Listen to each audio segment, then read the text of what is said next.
Ұлы Жібек жолының дәл ортасында, Қарақұм құмлары Тянь-Шань мұзлықтары менен тұтасқан жерде орта әсірлердің ең ірі салтанатларынан бірі Қараханилер мемлекеті пайда болған еді. Барлық уақиялар бір уақытлары құдіретлі болған Саманилер мемлекеті бөлініп, жарылып кетуінен басланды. Бірақ бұл жарықлардың артында жаңа хүкімдарлар, өзгеше тәртіп һәм пікір иесі болған дала адамларының келбеті көзге тасланар еді. Ол сарай әмелдарлары емес, ал төтемлер, әскери түзіліс һәм жаңа сенім менен кірді. Бұл ислам дінінің Түркия мемлекетлікпенен қосылып, Орта Азияның жаңа сияси қағидаларын жаратқан хақындағы уақия еді. Олардың атақлары тілсім сияқлы жаңлаған. Арслан хан, Бұғра хан, Тамғач хан, бұлардың әр бірінің артында қан, дипломатия һәм хакимият үшін күрес жатар еді. Олардың салтанаты тұтас емес еді. Ол рушылық байланыстар, мақтаныш паразлық һәмде қауымлық садықлық араласпасы еді. Бірақ осы тоқнасуларда 11-ші асырдың сияси хақиқаты, Қытай һәм Хорасан арасындағы, Қылыш һәм Құран арасындағы қарама-қарсылықтар көрінеді. Бұл хакимият бослығы жаңа сұлалаларды дүнияға келтіргені, сенім болса құралға айланы хақындағы хикая еді. Қысқасы, қолайрақ жайласып алың. Себебі біз бүгін Жайқун Жойбар арқалы Қараханилар тарихына жүзленеміз. Егер таяр болсаңыз, біз басладық.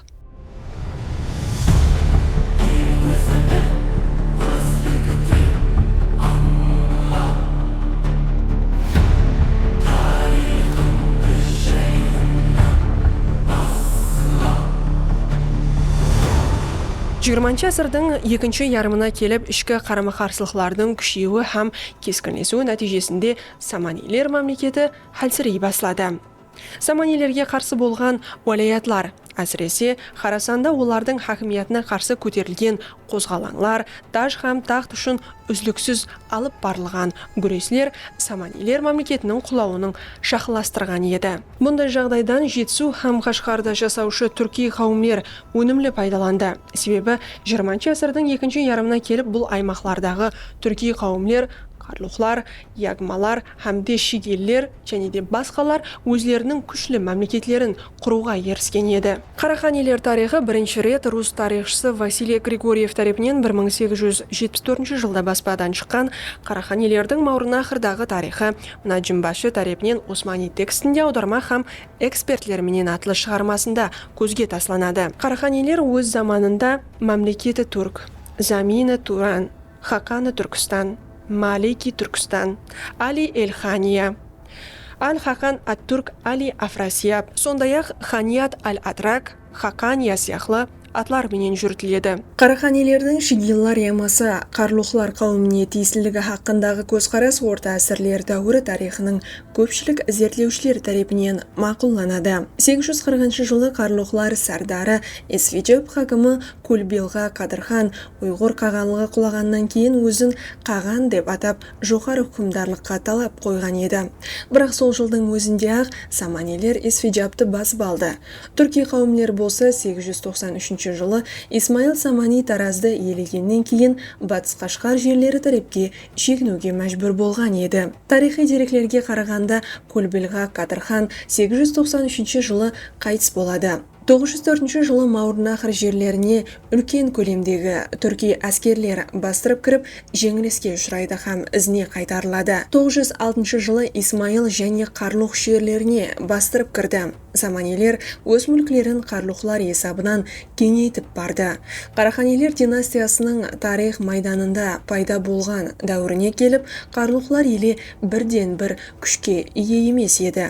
Қараханилер династиясының бірінші хүкімдары Кульбилға Қадырханның ұллары Базир Арслан хан һәм Оғылчақ Шығыс Түркістанда ізбе-із хүкімдарлық етеді. Династия құдіретінің қалыптасуы дәстүри түрде исламды қабыл еткен бірінші Қараханилер уәкілі Сатук Бұғра хан атыменен байланыслы. Деректерге қарағанда Сатук Бұғра хан ислам дінін Абу Наср ас-Саманиден қабыл еткен. Ол Наср ибн Мансур ағасынан қашып Қашқарға жетіп келгенге шейін ислам елшілерінің көрсетпелеріне құлақ асуды тоқтатқан еді. Оғылчақ қонақты қабыл ету мүмкін екенлігінен оны күтіп алды һәм Насыр ибн Мансур оған: «Мен сенің үйіңе жайластым, шаңырағыңды жасауды басладым, һәм егер әділ болсаң, саған садықлықпенен қызмет етемен» деді. Оқылчақ оны Насыр ибн Мансурды Артуж уәлаятына хакім етіп тағайындады. Бұхара һәм Самарқандтан келген сауда каруанлары Артужға тез-тез барып, ыдыс-табақ һәм кезлеме сататұғын еді. Һәм Насыр ибн Мансур Қадырханға әжайып сатларды беріп, оны өзіне тартпақшы болды. Сол уақытта бұл кәпір Қадырхан гозал атлас киімлер, қант шірінліклерді білді.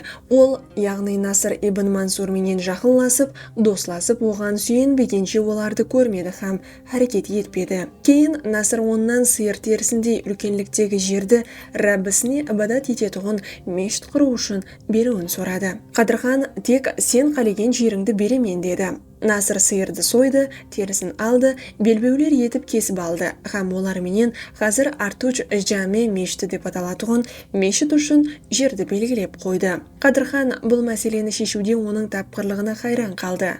Оғылчақ Сатуқтың ағасы еді. Сатуқ 12 жасында алдын шағзадаларда болмаған өзінің гозаллығы, табиғи ақыл парасаты, пікірі тазалығы, дұрыс ойлау қабілеті һәм пәкілігі менен һәм мені таң қалдырады. Бір күні Бұхарадан каруан келгенде Сатуқ олар алып келген затларды көру һәм бір нәрсе сатып алу үшін Артужға барады. Насыр ас-Самани оны хөрметпенен жақсы қабыл етті. Пешін уақыты кіргендей мұсылманлар шариат талап еткеніндей намазға өтті.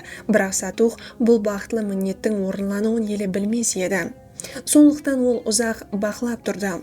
Олар намазды оқып болғаннан кейін ол Саманиден: «Не қылып атырсаң?» деп сұрады. Сатуқ: «Бұл вазипаны саған кім тапсырды?» деп сұрады. Ас-Самани жаратқанды тәріплей баслады. Оның ұлылығын, ұлы мұқаддестің гозал атлары һәм мақтаулары менен кәмілік һәм сондай-ақ тілде өткерілген ислам тикарларын санап өтті. Бұл мағлұматлар өз кезегінде Жамал Қаршидің Мулхақат ас-Сурох шығармасында келтіріліп өтіледі. 914 жылы Саманилерден болған Ишоқ ибн Ахмад һәм оның ұлы Мансур Саманилер мемлекетіне хакимиятты елеу үшін көтеріс жасайды. Бұл көтеріліс бастырылғаннан кейін Ишоқтың ақлығы Мансурдың ұлы Абу Насыр сияси пана іздеп Қашқарға қашады.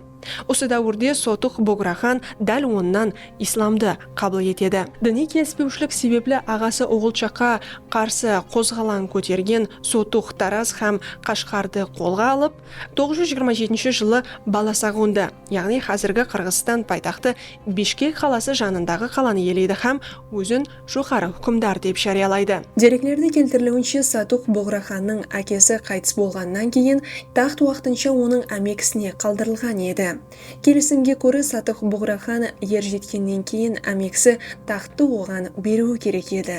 Бірақ бұндай болмағаннан соң Сатуқ оны күшпенен тартып алуға харекет еткен. Зарур күшті жинау һәм тіреуге ие болу үшін Сатуқ Боғрахан ислам дінін қабыл еткен һәм соннан кейін ол өзіне ислами аты Абдулкарим деген аталған. 16 жасқа толған Абдулкарим Сатуқ бір қараңғы түнде 40 шақынлары жәрдемінде ордаға hüjum жасап, әмексі һәм оның тәрептарларын өлтіріп тақты елейді. Жамал Қарши мағлұматларына қарағанда, әмексіне қарсы күресте Сатуққа 1000-нан аслам ферғана ғазилары да жәрдем көрсеткенін атайды. Бұнан кейін ол дәслеп Будда дініне сенетұғынлардың мәканы болған Хатанға, оннан кейін Шығыс Түркістанның шығысындағы ұйғырлар үстіне жүріслер жасаған. Абдулкарим Сатуқ Боғрахан ислам дінін тек өзі хүкімдарлық еткен Қашқар һәм Ақсу уәлаятларына ғана емес, Жетісу, Балхаш көлі бойы һәм Джунгар тегіслігі сияқлы жерлерде жасаушыларға да сіңдірген. 956 жылы айрым деректерде 955 жылы ол қайтыс болғаннан кейін Қашқардан 30-35 километр ұзақлықтағы Артуш манзілінде, яғни кейінірек бұл жер Сұлтан Сатуқ қабірстаны деп аталған жерге жерленеді. Оның өлімінен соң хакимият дәстүрге муафық үлкен ұлы Мусаға өтеді. Тарихи деректер, нумизматик нумизматикалық материаллар мағлуматларына қарағанда, Муса дәуірінде 200 мың шатырлы түрки халық ислам дінін қабыл еткен. Муса өзіне Қашқарды қараргах етіп алған. Оның дәуірінде Қашқар дариясы атрапында жаңадан жаңа су құрылыслары, ханлықта медреселер, қыраатханалар құрылған. Қашқар Шығыс Түркістанның ірі экономикалық һәм мәдени орайына айландырылған. Бірақ Муса Буграханның хүкімдарлық дәуірі ұзаққа бармайды. Оның өлімінен соң 958 жылы үлкен ұлы Хасан Буграхан тақтқа отырады. Қараханилердің Мауреннахрға қарсы шөлтемлестірген кең көлемлі жүрістеріне міне осы Хасан Буграхан басшылық еткен. Көпшілік зерттеушілердің пікіріне бола, Қараханилер мемлекетінің түзілуіне Қарлұқ, Шекил, Ягмо қауымдары үлкен рөл ойнаған. 9 ғасыр орталарынан баслап Қарлұқ, Шегел, Ягмо, Тоқси, Уйғур, Оғыз сияқты түрки қауымдер арасында әскери ауқамлардың жүзеге келуі hamde Қараханилер мемлекетінің саяси жақтан да бекемленуіне қызмет етті.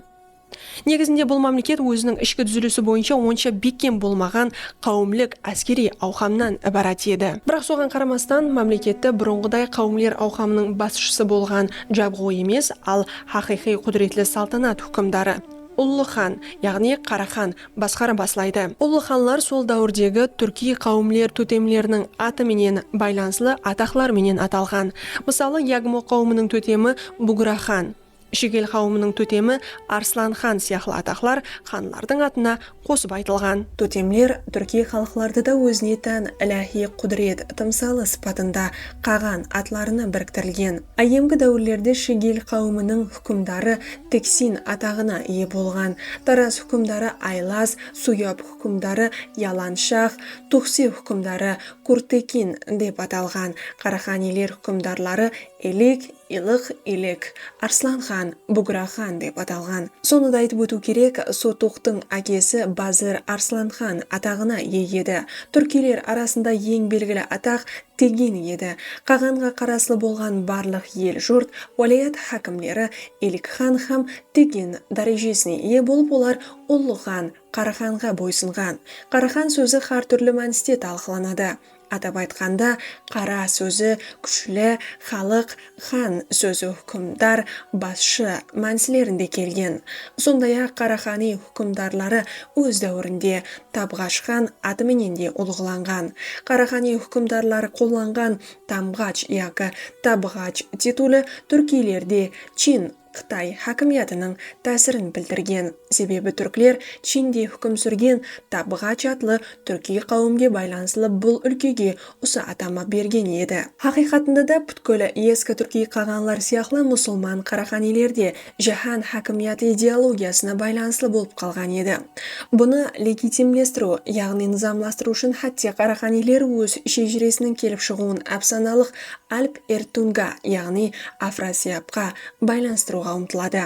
Атап айтқанда, Юсуп Хас Хаджиб дүния билері арасында ең жақсылары бұл түрк билері. Олардың арасында ең атақлысы Альп Эртунга, Афрасия болып, ол халықтың классикасы еді. Жүді жоғары фазилет һәм білімге ие болған қаһарман еді. Сол себеплі өлкелер, мемлекетлер басып алынып, дүнияға хүкімдар болған еді дейді. Махмуд Қашқарида оны Аджун биі, жаһан патшасы деп ұлығылағанын жазады. Ислам деректерінде Қараханилерді Афрасия әулетінен деп көрсеткен. Бұл жағдай Қараханилердің де жаһан хакімият идеологиясына қалай сенгенлігін һәм не үшін Табғач хан яки Тамғач хан дәрежесіне ие болып, Чин өлкесінде де хүкімдарлық ету дауагерлігін ашық түрде түсіндіреді. Қараханилер хүкімдарлығының дәслепкі дәуірі өзара хакімият үшін тұрақлы күреслер болып тұрғанлығыменен түсіндіріледі.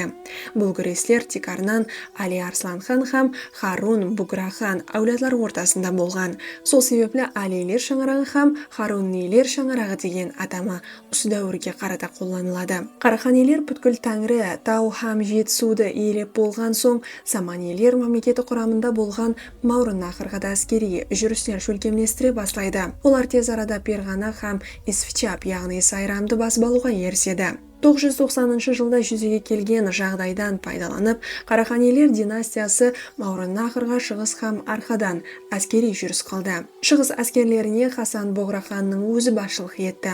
Арқадан жолға шыққан әскерлерге болса, Хасан Бұғраханның жиен інісі Харун, яғни Қылыш Бұғрахан командирлік етті. 990-992 жыллары Қарахани Харун һәм Хасан Бұғрахан саманилерге тиесілі болған Турандағы мүлкілердің үлкен бөлігін басып алды. 992-993 жыллары болса, Харун Бұғрахан Самарқанд һәм Бұхараны да иелейді. Деректердің мағлұмат беруінше, саманилер мемлекетінде үлкен тәсірге ие болған түрки ләшкербасы. Хорасан хакімі Абу Али Симджури һәм және бір ләшкербасы Балх хакімі Файх ашықтан ашық Қараханилерге жақынласады. Симджури Харун Бұғрахан менен келісімлер алып барылған болса да, Файх Рабат Малик жанындағы Бұғраханға қарсы сауашта һәр тараплеме артықмашылыққа ие болуына қарамастан оған тәсілім болады. Харун Бұғрахан Самарқанд һәм Бұхараны иелегеннен соң ауру себеплі ұрысты дауам еттіре алмайды. Ол 993 жылы Қашқарға қайтудағы Қошқар басы деген жерде қайтыс болады. Харун Бұғрахан қайтыс болғаннан соң ұлы хан, яғни Қарахан лауазымын қысқа уақыт давамында ізбе-із Муса ибн Сатух, Сулайман ибн Сатух һәм Али ибн Мусалар иелейді. Бірақ олар ұзақ уақыт тақта отыра алмайды. Саманилер мемлекетіндегі ішкі жәнжелер, саманилер хукымдарлары һәм түрк әскербасы арасындағы келіспеушіліктерді диққатпенен бақылап тұрған Қараханилер 994 жылы Парғана һәм Қожентті, 995 жылы, 996 жылы Шаш һәм Илахты. Сондай-ақ 997 жылы Уштуршананы иелейді. Олар Насыр Илах хан басшылығында Бұхараға жаңа жүріслерді де жүргемлестіреді. Самани хукымдары Нух екінші Ғазна хакімі Сабух Текінді жәрдемге шақырады. Балықтан үлкен әскерлер менен жетіп келген Сабух Текін Кеш һәм Насаф аралығына жайласып, өз әскерлері менен келіп қосылуын сорап, Нух екіншіге де елші жібереді. Бірақ өз вассалына онша сенбеген Бұхара хукымдары уәзірі Озайраның пікіріне қосылып, бұл ұсынысты бекарлайды һәм Сабух Текіннің өзін Бұхараға шақырады. Бұған ренжіген Сабух Текін ұлы Махмудты 20 мың адамлық әскерлер менен Бұхараға жібереді. Өз болса Насыр Илах хан менен сөйлесулер алып барып, оған саманилерге тиесілі болған белгілі аймақларды ұсынады. 999 жылы Бұхара Насыр Илах хан тарапынан иеленеді. 1005 жылға шейін саманилер һәм Қараханилер арасында көплеген ұрыстар болып өтті һәм сол жылы соңғы самани Абу Ибрахим Исмаил Мунтасирдің Бұхараны азат етудегі харекетлері сәтсіз жұмақланады һәм саманилер сияси тарих сахнасынан түсіп қалды. 11 ғасыр басыларында Қараханилер мемлекеті Әмударияның жоғары һәм орта ағысларынан Жетісуға, шығыста болса Тарим дариясына шекем болған аймақларды өз ішіне алған еді. Сол уақыттан баслап Қараханилер Бұхара, Самарқанд һәм Ұлыма Әмударияға шекем болған аймақларды да басқара баслаған. Сияси жақтан қарағанда 11 ғасыр басыларында Түркістан бірқанша сияси күшлер тарапынан басқарылған. Шығыс Түркістан, Ташкент, Исфиджаб, Ферғана, Самарқанд, Бұхара, Шаганян һәм Хутталон уәлаятлары Қараханилер Әмударияның шеп жағасы Құблада Ғазнаға шекем, Харасан, Сейстан уәлаятлары Ғазнауилер, ал Хорезм болса Хорезмшах Мамунилер. Арал теңізінің шығыс һәм арқасындағы жерлер Оғузлар ауқамы тарапынан басқарылады. Қараханилердің Мауреннахрдағы хукымдарлығы 200 жылға шейін дауам етеді. Саманилерге тиесілі болған жерлерді иелеу барысында түркілер әрі Қараханилер мемлекетін дүзді. Бұл мемлекет бірнеше уәлаятларға бөлінген болып, Мауреннахрға дәслепкі Насыр Илах хан hukmdorlik etgan. Батыр һәм Шебер Саркарда Насыр Илах хан достық қатынастықтарын орнату тараптары екенлігін білдіріп, қоңсысы Махмуд Ғазнауи менен елшілік байланысларын орнатады. Бірақ бұндай қатынастықтар ұзаққа созылмайды. Махмуд Ғазнауидің арқа Хиндистанда ұрыс алып барып отырғанынан пайдаланған Насыр Илах хан 1006 жылы үлкен әскері менен Әмудариядан кешіп өтіп, Балх, Тус, Нишапур қалаларын басып алады. Соған қарамастан тез арада Ғазнауилер қараханилерді Харасаннан қуып шығаруға ерісті. 1008 жылы қараханилер және Харасанға hüjüm жасады. Махмуд Ғазнауидің өзі 500 сауашқа үйретілген піллерге ие болған үлкен әскерлер менен қараханилерге қарсы шықты һәм олардың әскерін бүткіллей қиратты. Соңынан кейін қараханилер Харасанға әскери жүріс үлкемдестіруге қайта хәуес етпеді. Терміз, Қабодион, Хутталон сияқты Әмудариядан арқадағы жерлер Ғазнауилердің хүкімінде сақланып қалды. Қараханилер удел системасына тикарланған мемлекет болып шартлы түрде шығыс һәм батыс бөлімлерге де бөлінген. Мауреннахр мемлекеттің батыс бөлімін құрап, Самарқанд оның орайы болған. 11-ші ғасыр басларында мемлекеттің шығыс бөлімінде Туған хан hükümdarlıq етіп, ол Харун Буграхан әулядынан еді. Ол Юсуп Қадырхан менен хакимият үшін бәсекелескен. 1005 жылы болса, ол Туған ханның қолынан Қашқарды тартып алуға ерісті. 1017-1018 жылларға келіп, Жетісу һәм Шығыс Түркістанға басырып кірген көшпелілері менен сауаш нәтижесінде Туған хан қаза тапты. Юсуп Қадырхан болса, бүткіл қараханилері мемлекетіндегі жоғары хакимиятты өзіне жәмлестіріп алуға ерісті.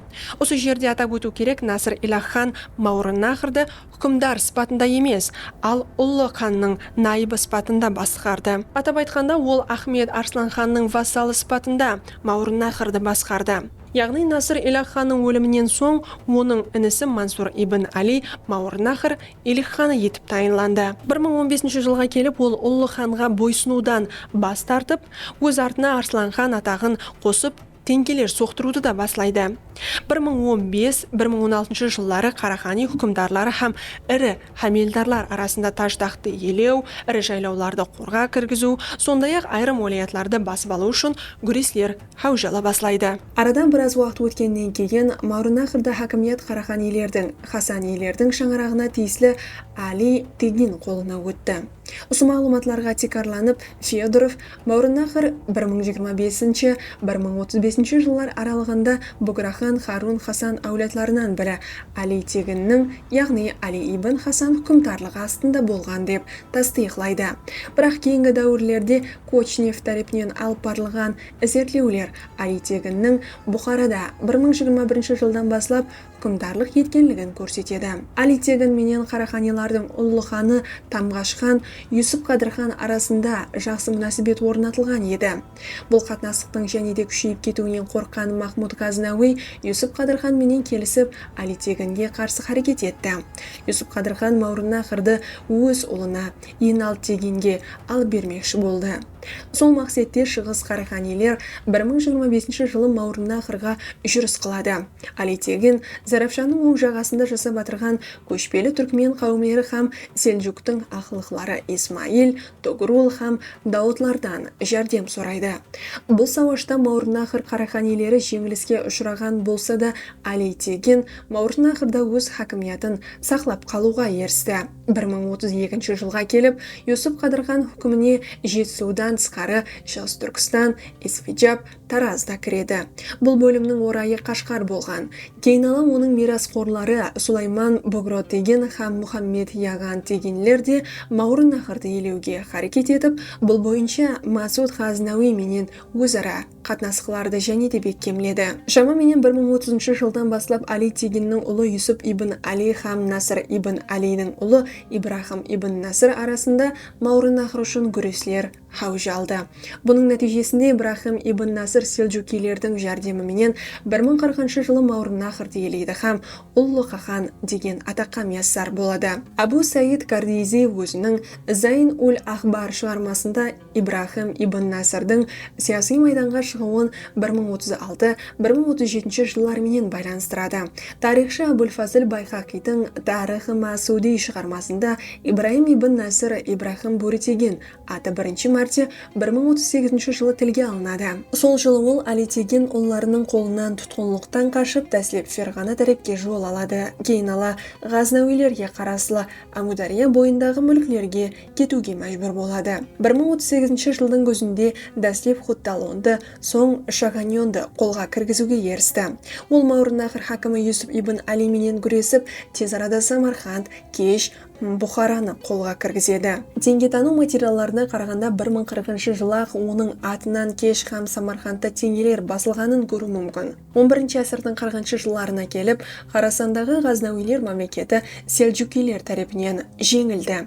Осындай жағдайда Ибрахим Буритекин өз әскерлеріменен дәслеп Амудария бойындағы Хутталон, Вахш, Шағаньонды басып алады һәм тез арада бүткіл Мауреннахр жерлерін иелейді. Ол өзіне жаңа пайтақты етіп Самарқандты таңлады һәм осы жерден тұрып хакимиятты басқарды. Бұл уақыт 1040-1068 жылларға тура келеді. Нәтижеде 1041 жылға келіп Қараханилер мемлекеті екіге, шығыс һәм батыс бөлімдерге бөлінді. Батыс бөлімі Мауреннахрдан Ферғана ойпатлығының батыс шекараларына шекемгі аймақты иелеген болып, оның пайтақты дәслеп Бұхара бір уақыт Узген, кейін Самарқанд болған. Шығыс бөлімі Жетісу, Қашғар, Тараз, Исведжап, Шаш һәм шығыс Ферғананы өз ішіне алған. Оның пайтақты дәслеп Баласағун, кейін Қашғар еді. Ибрахим Буритегин айтқандай, оны Тамғач хан деп те атайтұғын еді. Мауреннахрда ұзақ уақыт үкімдарлық еткен. Оның үкімдарлық дәуірінде тарихи деректер әдеуір жоғары баха беріп, Ибраимның өзін күшлі һәмде адалатлы үкімдар сипатында көрсеткен. Ол шығыс Қараханилерге тиесілі болған Ақсықат, Козарда, Шубайс, кейін ала 1062 жылы Баласағунды да иелеуге ерісті. Ол Қараханилердің Орта Азиядағы тикарғы жерлеріне ие болған һәм пайтақты болса толық түрде Самарқанд қаласы етіп белгілейді. Тамғачхан Ибрахим оқымсылы, ақыллы һәм іспілермен хақан болған. Өз сиясатында уламаларға сүйеніп іс жүргізген. Тарихи деректерге сүйенетұғын болсақ, Ибрахим Тамғач хан халықтың тынышлығы, парқатшылығы үшін жан күйдіргенлігі, өз ара күресулерге шек қоюға харекет еткені, сондай қарақшы топарларға қарсы күресуі себеплі оның аты халық арасында кең танылғанын білуіміз мүмкін. Және де ол ішкі һәмде сыртқы сауда үстінен тиесілі қадағалау орнатады. Оның рауажлану үшін белгілі бір әләжларды да әмелге асырады, және де пұл айланысы системасында жетілістіреді. Ибрахим Тамғач хан дөретушілік, құрылыс жұмысларына да қауындерлік еткен. Мәселен, 1066 жылда оның бұйрығы менен Самарқандта Хусам ибн Аббас мавзолейіне жақын жерде медресе құрылған, емлеухана, сондай-ақ Самарқандта сарайда құрдырылғанлығы белгілі. Және де Ибрахим Мауреннахр аймағында айрықша қараматлар діни харекетіне де шек қояды. Яғни, оның тапсырмасымен 1045 жылы ақырғы қараматшылық харекеті жасусы өлтіріледі. Айтып өту орнылы, Ибрахим ибн Насыр менен селджукилер арасындағы қатынасқылар әдеуір жаман болған. Ол селджукилердің бірнеше хүжімлерін қайтаруға еріскен. 1068 жылы Ибрахим ибн Насырдың өлімінен соң, оның ұллары арасында тағт үшін күрес басланып, бұл күресте Шамсул-Мулк жеңіске ерсіп, хакимиятты иелейді. 1072 жылы селджуки сұлтан Альп Арсланның өлімінен пайдаланған Қарахани Шамсул-Мулк селджукилерге тиесілі болған Терміз һәм Балх уалаятларын иелейді. Бірақ көп өтпей Альп Арсланның мирасқоры болған Сұлтан Малик-Шах басшылығындағы селджукилер Қараханилерді бұл жерден қысып шығарады. 1080 жылы Шамсул-Мулк қайтыс болып тақтқа Хызыр хан отырады. Ондан кейін болса оның баласы Ахмет хан үкімдарлық еткен. Ахмет хан дәуірінде мұсылман уламалары һәм түрки әскербасылар арасындағы күрес күшейіп кетеді. Мұнан пайдаланған селджуки Малик-Шах Амудариядан кешіп өтті һәм қатаң сауғышлардан кейін 1089 жылы Бұхара һәм Самарқандты иеледі. Ахмет хан болса тұтқынға алынды, бірақ Мауреннахрды өз қолында сақлап қалуға көзі жетпеген Малик-Шах Ахмет хан менен бітім түзіп, үлкен олжалар алып ізіне қайтады. Ахмет ханның селджукилерге бойсынуы әскери саркардалар һәм руханилердің наразылығына себеп болған. Сол себеплі 1095 жылы ол тіл біріктіруде өлтіріледі. 12 ғасырдың басыларына келіп Қараханилер тақтына селджуки сұлтан Санчар басламасыменен селджуки сарайында тәрбияланған Мұхаммед ибн Сулайманды Мауреннахр тақтына отырғызады. Ол Арслан хан атыменен тақтқа отырып ярым ғаресіз статусты мемлекетті басқарған болса да, бірақ толық ғаресізлік үшін харекетлер алып барды.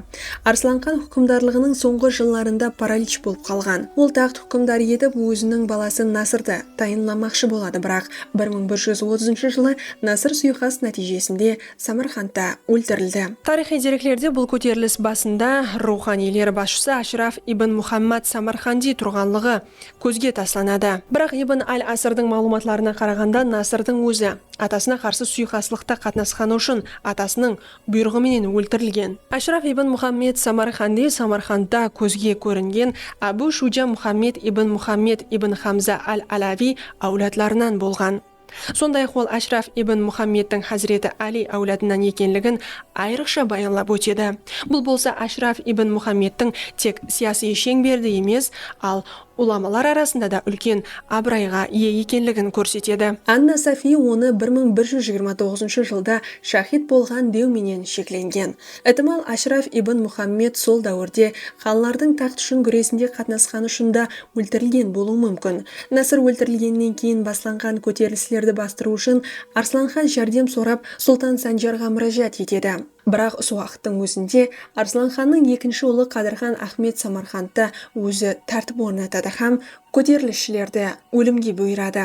Бірақ Ахметтің Мауреннахрды ғарисіз басқаруға ұрыну нәтижесінде 1130 жылы ерте бахарінде Санжар Самарқандты иелейді. Арсланхан ауру халда Балыққа жіберіледі һәм қысқа уақыттан соң 1132 жылы Балықта қайтыс болады. Арсланхан орнына Сұлтан Санжар Арсланханның мирасқор етіп, оның інісі Селджукилер сарайында тәрбиеланған Табғачхан Буграхан Ибрахимді хан етіп тағайындайды һәм қысқа уақыттан кейін 1132 жылдың өзінде тақтан түсіреді. Онан кейін Самарқанд хан етіп Қараханилер шаңырағының басқа уәкілі Қылыш Табғачхан Хасан Тегин тағайындалады. Ол да тақта көп отырмай 1136 жылы қайтыс болады. Онан кейін оның орнына Сұлтан Санжардың жиені һәм Арсланханның ұлы Рукнеддин Махмуд тақтқа отырғызылады. Осылай етіп батыс Қараханилер Селджукилерге толық ғаризлі болып қалды. Қараханилердің соңғы әулетлері тарих сахнасынан жоқ болып бара тұрған бір дәуірде Орта Азия енді ешқашан бұрынғыдай болып қалмады. Бір уақытлары тотемлер һәм аузекі әпсаналарға ие қауымлер болған түркилер енді жазба дәстүрлер, медреселер һәм қала мәдениетінің иелеріне айланды. Археологлар Қараханилер сарайларының қалдықларынан хакимият һәм дін тілінде сөйлеуші каруан сарайлар, гүмбездер һәм теңгелер қалдықларын таппақта. Олардың салтанаты селджукилер соққыларына һәм заманға шыдам бере алмаған болса да, ол өзінен кейінгі мәдениет ізін қалдырды. Айне олардан Ислами Түркістан моделі, жауынгер һәм момын, имам һәм қағанлық үйлесімі басланды. Қараханилер қылыш һәм медресені, мешіт һәм жарлықты, сондай-ақ көшпелі арнамсы һәм шариат парызын бірлестірді. Олардың шежіресінде Афрасияп һәм Альп-Эртунга емес, ал жаһан көлеміндегі уазипа идеялар да бар еді. Бүгін біз Қараханилерді тек қана басып алушылар сипатында емес, ал шығыстың сәулетшілері сипатында да еслейміз. Егер Самарқанд пенен Қашқар аралығында өтміш ұлылығының жаңғырығын естісеңіз, біліңіз, бұл олардың жоғалып бара тұрған, бірақ ұмытылмаған қадимлерінің ісесі. Бұл Жайхон Жойбар еді. Бүгінгі сан сізге ұнаған болса, лайк басып, комментарий жазуды ұмытпаң. Кейінгі санларда көріскенше саламат болың.